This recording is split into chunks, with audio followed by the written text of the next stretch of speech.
Zdravím čtenáře a posluchače, hlásím se po delší pauze. Původně jsem dneska vůbec točit nechtěla, ale pak si říkám, že bude lepší, když vám zprostředkuju čerstvý dojmy z toho, co se děje, než potom to na vás budu hrnout ve více videích. Takže máme za sebou první úspěch. Lukášek dostává 3. stupeň, ale zůstává mu ku podivu průkaz ZTP pouze, nikoliv /P. Je to zvláštnost. Poslala jsem dotaz naší psychiatričce do Plzně, aby se k tomu vyjádřila, že nejsem si vědoma, že by se měnily podmínky pro ZTP a ZTP/P,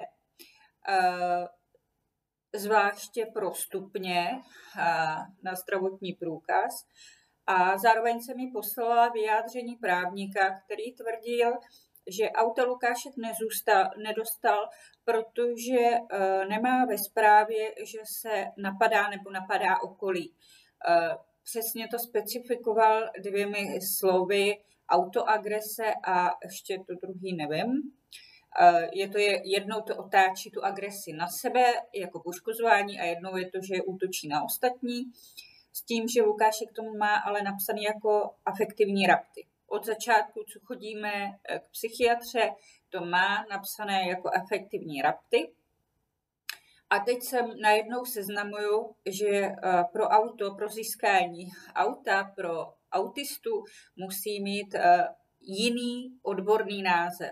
Takže jsem psala paní doktorce, co o tom ví, jestli je o tom informovaná, jaký k tomu má ona odborný názor, protože ona si dodělala titul doktora psychiatra, tam má přímo jako to PhD, takže naše psychiatra je už kvalitně nadstandardně vzdělaná, takže se o ní můžu opřít a můžu jí věřit. Dostali jsme teda teď doporučení na jinou místní psychiatričku, že je tu nová, že ji máme odzkoušet, tak jsem říkala, no, není problém, my tam rádi přijdeme na kukačku a ověříme ji, ale myslím, že my už toho máme za sebou tolik, že asi nepotřebujeme zkoušet všechny, to necháme asi na všech ostatních. Uvidíme, až se celá situace uklidní. Takže úspěch je, Lukášek má 3. stupeň schválený, neúspěch je, že má průkaz jenom ZTP. Čekám na vyjádření psychiatry, já už mám připravený odvolání znovu na oba průkazy a zároveň je tam přidaný stanovisko právníka k tomu autu, co stále říkali, že na to nemá nárok. Tak ještě čekám na to stanovisko, jaký je rozdíl mezi afektivním raptem a tou agresí, poškozování sebe a ostatních. Já jsem odpovídala i tomu právníkovi, že autisté to mají v sobě zafixovaný a neznám autistu, který by neměl jeden z těch 2 druhů prostě, že by dělal. Jo? Takže uvidíme, na tohle to čekáme. Dneska jsme byli i za paní obvodní doktorkou, protože jsme potřebovali potvrzení, co se týče produktů od Justu. Chceme spouštět sbírku Donio, zase klacky pod nohama, že alternativa, že to musíme mít potvrzený pro tuto konkrétní značku. Nakonec se mi to povedlo vyběhat ne u psychiatry, protože to jsou sice certifikované produkty alternativní, prošlo to prostě laboratořema na kontroly, ale není to otestovaný jako terapeutický prostředek, přestože se ukazuje, že to je osvědčený, takže psychiatra to nemohla napsat. Napsala jsem na ministerstvo zdravotnictví, jak se teda osvědčují preparáty alternativní, aby měly ty certifikáty, že jsou terapeutické, takže čekám na odpověď z ministerstva. Dala jsem tam několik dotazů, dala jsem tam 3 dotazy plus 1 stížnost na psychiatričku místní, že za mě zalékovat, zlomit vůli a internátní škola není v pořádku. Za mě ne prostě. a budu si na tom trvat. Prostě doba gestapa je prostě za náma a tuhle tím Lukáška prostě vůbec nenechám podstupovat. Takže jsem to vlastně vysvětlovala naší paní doktorce dětský, tak s tím neměla problém. Tuto jí nedělalo problém. Problém byl, když jsem vlastně nechtěla očkovat, takže jen co jsme vlezli do ordinace, už předem věděla, že nebudeme očkovat, takže už jako smířlivě hned hlásila, že jenom zvážíme, změříme a tuto, že se nebude očkovat. Vzali si očkovací průkaz, no ale ona se na mě zgůstla. Když teda jako nemůžeme očkovat, tak prostě ti to dáme sežrat, matko. Prosím, pediatry, aby tohleto nedělali. My tam chodíme s důvěrou. My tam vlastně nemusíme de facto vůbec chodit a říct, že prostě nás šikanujete. Když tam přijdeme s tou důvěrou, tak prosíme i taky o to lidské jednání. My tam po vás taky neřveme. Dopředu vás varujeme, co chceme, nechceme. Zjišťujeme si informace, tak prosíme i o to jednání, aby s náma bylo s úctou a s respektem. Ten kluk i já toho máme plný zuby. A on tam třeba seděl na tom lehátku a pozoroval to s očima zase navrch hlavy, co to s tou matkou dělají, jak na ní zase křičí, jak ji šikanujou. Jo.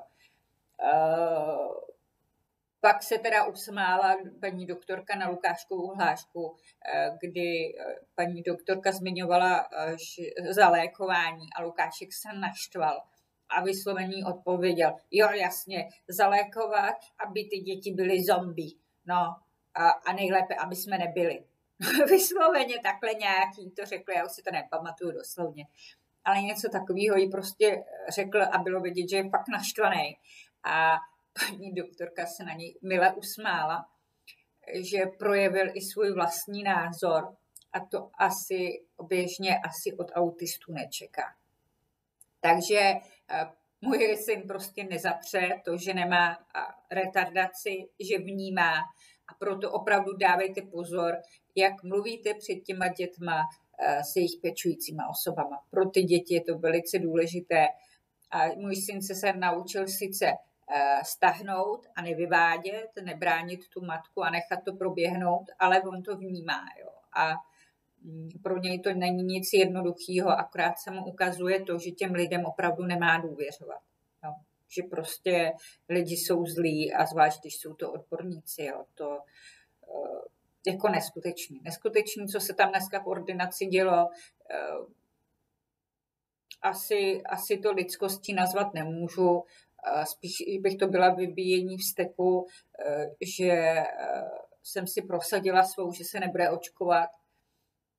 Přestože na to mám vážný důvody si myslet, že by docházelo ke kontraindikacím. Jsem tam napsala, že máme v rodině těžkou alergii na kovy, jak mamka, tak já. A zároveň se paní doktorce říkala, že mám obavy, Lukášek teď poslední 2 měsíce hodně zhubnul, jestli je všechno v pořádku. A říkala jsem jí, že bych ji i sama poprosila, aby udělala ne krevní obraz na imunologii, jestli má dobrou imunitu Lukášek, aby se kryla, že neočkuje, ale jestli by Lukáškovi udělala náběry, jak je na tom s vitamínama a jestli náhodou se po těch letech třeba neprojeví celiakie, nebo jestli náhodou se po těch letech neobjeví, že tam je ta kronovka, já nevím, jak přesně se to dá z krve zachytit, takže nakonec se uklidnila, přestala tolik zuřit, že zjistila, že proti krevním náběrům nic nemám. Mám proti tomu, aby jsem nabírala imunologie z důvodu, aby byla v ochraně, že neočkovala, tak proti tomu jsem, protože to vůbec se nemá dítě co zatěžovat, ale Lukáškovi opravdu šla váha během 2 měsíců strašně dolů. A vlastně co sní, tak okamžitě z něj jde rychle ven. Je jak průtokáč, nemá se to prostě kde zachytit. Ano, nejedli jsme teď, kdo ví, jak pestrou stravu, protože jsme 4 měsíce čekali zase na zvýšení příspěvku na péči. Ono z těch 7400 toho moc jako nenakoupíte, zvlášť když potřebujete nakupovat kvalitně, ještě do toho energie, do toho bydlení, že jo, vy nikdy nedostanete od státu 100% na bydlení na dávky, to si jenom všichni představují růžově, že my přijdeme s nataženou dlaní a dostaneme 100% a ještě bonusy. Tak to prostě ve státě nefunguje. To se už konečně jednou proberte. A nějaký potravinový balíčky pro dietáře s kvalitníma produktama prostě neexistuje ani od českých Charity. Jo. To vůbec, jo. Vůbec to ještě není zavedený. Jo. Jestli něco takového měla, tak měla Plzeň, ale tam i často dávali tyhle ty věci prošly. Jo. Takže to jsou moje osobní zkušenosti. Takže no, výsledná je, máme povolení, že just výrobky Lukášek může používat, budou se mu dělat náběry, jak to je, protože my jsme i zkoušeli nějaký vitamíny, a aby se doplnili a zkusili jsme aloe a potý měl během 3 dnů modřinu a říká, pak jsem studovala, který prostě nemoci vadí aloe, je to právě ta Crohnova choroba. Takže jsem vlastně poprosila doktorku, aby mu ty náběry udělala, že potřebuju prostě vyloučit tu Crohnovku, aby se zjistilo, jak je na tom s těma vitamínama. A bude se dělat i vlastně rozbor stolice. S tím, že to bude sranda. Já jsem se ptala doktorky, jak mám prostě udělat vzorek stolice, tak ať se vykaká na papír. No. Já ho to jednou naučím autistu a bude mi to dělat pořád a budu to mít jako ty africké děti, když sem přijedu a neumím používat záchody. Takže jsme to vymysleli, hlavně to vymyslela moje brigádnička, bude to skvělá doktorka jednou, si myslím, takže ji budu držet palce maximálně, aby to vystudovala. Tak vymyslela do záchodu dát misku a aby Lukášek kakal do té misky. Takže my budeme den před návštěvou a odběrama ranníma, tak budeme sbírat hovínko, no, do laboru. No. Ale je to výborný trik, jo, takže kdybyste potřebovali udělat, nevěděli, jak na to, tak stačí dát do záchodu velký lavor a vykadět se do toho a pak to uklidit všechno. Takže to je takový tip od mojí brigádnice, je vědět, že se prostě nestratí. No a my si tím projdeme. Já jsem akorát dneska četla, že je až 200 druhů genetických přenosů Crohnovy choroby. Velice mě zarazilo, že paní doktorka říkala, že Crohnová choroba není dědičná. Přestože jsem četla knihu od Josefa Jonáše, který tvrdil, že právě Crohnova je dědičná, stejně jako celiakie, a že to má právě velké spojitosti s tím, co jíš na alergiích. Takže jsem paní doktorce potom ještě, až jsme přišli domů, posílala svoje kartičky s alergiema, z hematologie, Lukáškovu fotku z 3 let, jak měl napouklý bříško, než nastoupil na tu celiakovou dietu. Popsala jsem jí, že Lukáškovi se zastavila kazlivost zubů, když přešel na celiakovou dietu, splastlo mu bříško a zůstaly mu akorát průjmy, jenomže jsme to všichni přičítali tomu, že je to laktóze. Takže já jsem, aby nebyl ošizený, protože byl ve vývoji, tak jsem to dělala tak, že jsem mu to střídala. Podle i financí, tak jednou byly bezlaktozový produkty, někdy měl laktozový, někdy jsem mu něco dala lepkovýho, jo, ale v drobnostech v malý míře a takovým způsobem nám to fungovalo až do teď. Jo, poslední 2 měsíce prostě šel váhově strašně dolů a opravdu v sobě to jídlo okamžitě jde na záchod a projede to s ním, nebo jo, že je to prostě velice rychlý proces.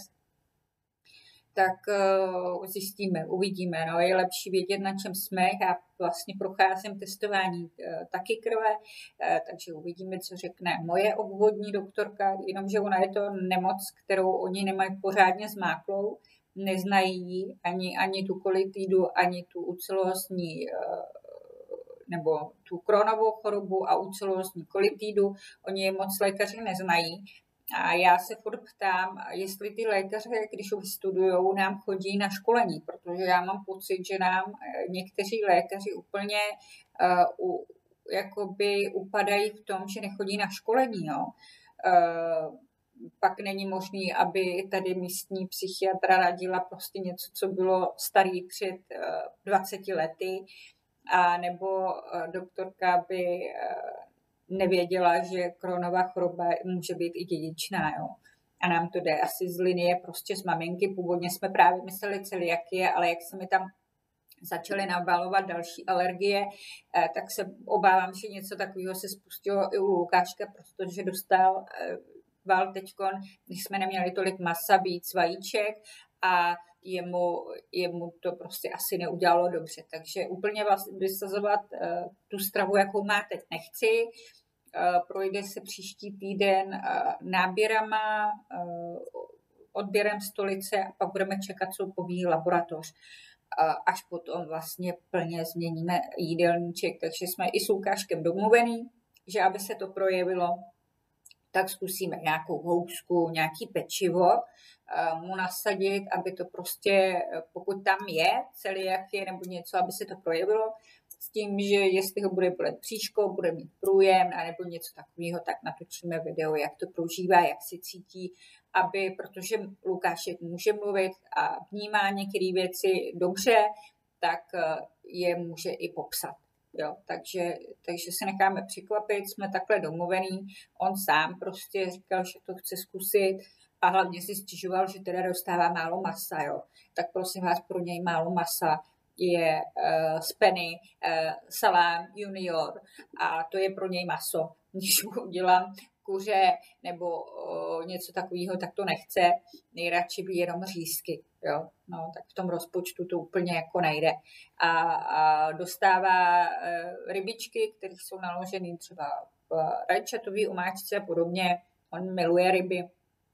Mohl by je i klidně častěji, ale ty rozpočty prostě opravdu nejsou nafukovací. Pak nejsou. Jo? A zvlášť, když potřebujete opravdu kvalitu, takže je to náročný a není to o tom, že by nedostal nikdy cukr, sem tam nějaký cukr dostane, nějaký bonbon nebo sušenku, takže určitě nejsem matka, která bych mu tohleto odepírala, naopak, já jsem hrozný hříšník. Když řeknou, že něco nesmím, tak jsem tam to prostě poruším. Teď jste to viděli, pokusy s kávou, s čokoládou, teplou, jo? Že nejsem vysloveně ta hysterická matka, která prostě nerada porušuje prostě dietu, jo, já jsem strašný pacient, já musím aspoň trošku zazlobit, zařešit, a Lukášek to má po mně, takže my, když si potom dopřejeme něco, co víme, že nesmíme, tak my si to vychutnáme. Pak je nám sice blbě, ale zase to třeba týden neuděláme, takže teďkon Lukáškovi trošku dopřeju, uvidíme, co to udělá. A opravdu moje prosba za mě a za Lukáše je, když my k vám přistupujeme s lidskostí a neječíme po vás v ordinacích, tak by bylo fajn i za vás, doktory, abyste s náma jednali stejně. Sice paní doktorka po mně nedá nekřičela, neječela, ale bylo to jako když si jede prostě malýho haranta, který nemá ani základní školu. Jo. To bylo něco hroznýho, fakt, jo. Byla pryč prostě ta její přátelská atmosféra, kterou jsme tam měli relativně vždycky, byl tam nějaký nátlak na to očkování, ale když jsem řekla prostě jasně ne, tak to bylo, mě bolelo břicho. Řeknu vám to na rovinu, bolelo mi břicho, chtělo se mi brečet, chtělo se mi utíct a jediné, co mě povzbuzovalo, když jsem viděla toho kluka, jak tam sedí na tom křesle a pak zvedne hlas a říká, jo, zalékovat, udělat z dětí zombíka. A nejlépe, aby jsme neexistovali. To bylo peckový, Lukášku, to se ti opravdu povedlo. Jo. A třeba to některým, třeba to paní doktorce dojde prostě po čase, že takhle asi s dětma ne. A že některé děti potřebují jiný přístup. A zarazilo mě teda, že údajně jsou tu nějaké školy, které jsou ochotné brát děti jako Lukášek, tak zkusím oslovit. Divím se, že mě tohleto nenabídla ministerstvo školství, že něco takového tu je. Ono to je pro děti, které nemají autismus. Pokud jsou hyperaktivní, pokud jsou citliví, ale pokud jsou to děti, které ten kolektiv dlouhodobě nesnesou ani na několik hodin pravidelně, tak pro ně je to prostě problém. A je zajímavý, že tohleto je první věc, kterou si třeba uvědomuje spíš ministerstvo školství, než naši zdravotníci, což je velice zajímavý. A konečně ku podivu dostávají dřív rozum, že tu inkluzi asi podělali a že tu mají prostě hraniční děti, které jim prostě nespadají ani do školství běžného, ani do školství speciálního, že potřebují ještě úplně jinou alternativu a jejich pokus ušetřit na těchto dětech prostě selhal. Jo? A potvrzuje se to, že takových hraničních dětí je opravdu hodně. Jo, hodně. I ta škola na tom zámečku by byla malá. A je to smutný a k zamyšlení, proč se to děje. No. Takže uvidíme. No. Když jako jsem psala alergoložce, že bych chtěla zkusit kožní test, kdy mi na kůži přiloží ten oxid s tím kovem, který je ve vakcínách, nebo tu konkrétní vakcínu, s tím na tamponku prostě na ruku, nechají to tam 2 dny nebo nějakou dobu a pak se zjistí, co to udělalo, jestli to svědí, v jakém stavu to je. Jo. Jako se dělá test na běžný covid, tak by se udělalo tohleto. No, mně se paní místní alergoložka vysmála. Takže tohle je třeba celý přístup odborníků, že je to jenom oxid, to neškodí. Když mě projde ovoce pásem, kde jsou kovové věci a zůstane to na tom ovoci, ten kov, ten oxid, tak mě napuchne jazyk. Takže pro mě jako těžkého alergika to není jenom oxid, nic to není. Pro mě jsou problémem i umělé doplňky stravy, když se do toho dávají a někdy je problém, i když jsou to přírodní. Jo? Třeba u železa je to u mě velký problém, nebo u různých černých čajů. Jo? Takže bych byla trošku opatrná s tím, že to nic není. Každý tělo je jiný a je třeba k tomu přistupovat individuálně. Když někdo řekne, že má strach z kontraindikací a má proto už nějakým způsobem podložený podklady, tak to respektujte.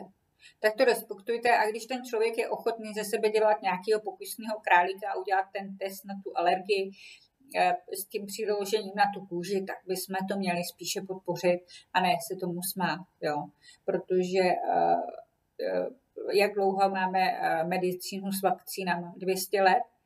A jinak jsme tu měli jiné alternativy, které byly propracovanější a fungovaly jako všestranné léčitelství a nepotřebovali jsme odborníka na každou jinou věc zvlášť, který nerozumí celku. Jo, to je za mě strašně špatně a to jsem radila i vlastně naší brigádničce, aby pokud se bude zaměřovat na lékařství, tak šla potom uceleným, po tom komplexu. Je to sice těžký, ta látka je opravdu velice rozsáhlá, ale vyplatí se to, jo, znát celý ten celek.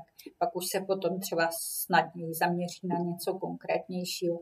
Ale dobrá byla její hláška a já si za to velice cením prostě mladou generaci, když řekne, že jsem jí říkala, že ta Crohnova choroba je dědičná a naše paní doktorka řekla, že není dědičná, tak ona se na mě tak podívala a říká, to špatně studovala ve škole, nebo co? A já se v duchu jsem musela kousnout do jazyku, abych neřekla, třeba opisovala a neučila se. Takže ne, já respektuju lidi, kteří si udělali vysoké školy, je to prostě dřina. Já sama jsem zvědavá, jak teď zvládnu vysokou školu na Ambisu, protože jsem se rozhodla, že do toho jdu. Že si udělám bezpečnostní management spolu s psychologií a zítra mi držte palce, protože budu kontaktovat svého spolužáka, dělá u policie, dělá detektiva a slíbil mi, že mi pomůže s dokumenty od policie nějakým způsobem to vyřešit a uvidíme, jestli se domluvíme na nějaký větší spolupráci, protože ta šikana mě a malýho je opravdu obrovská. A já potřebuji zjistit, jaký mám práva a jak se můžu bránit, protože tohle to už je nenormální. To prostě za mě je tak propracovaná šikana, že to bychom si ani my jako běžní občané nemohli vůbec dovolit. A vůbec to jako nechápu. Jo. co jim na mě tak vadí a dráždí, nebo na malým, že to musí odnášet zrovna malé. Jo. Tohle, jo, kdyby to jako bylo potom, že trestají mě, jo, ale oni trestají toho nezletilého kluka, jo. A jenom proto, že mu nevyhovuje ústavní péče, že se nevejde do školy a že jeho maminka se ho snaží v tom podpořit, i kdyby to mělo znamenat, že zboří mýty několika odborníkům, jo. Takže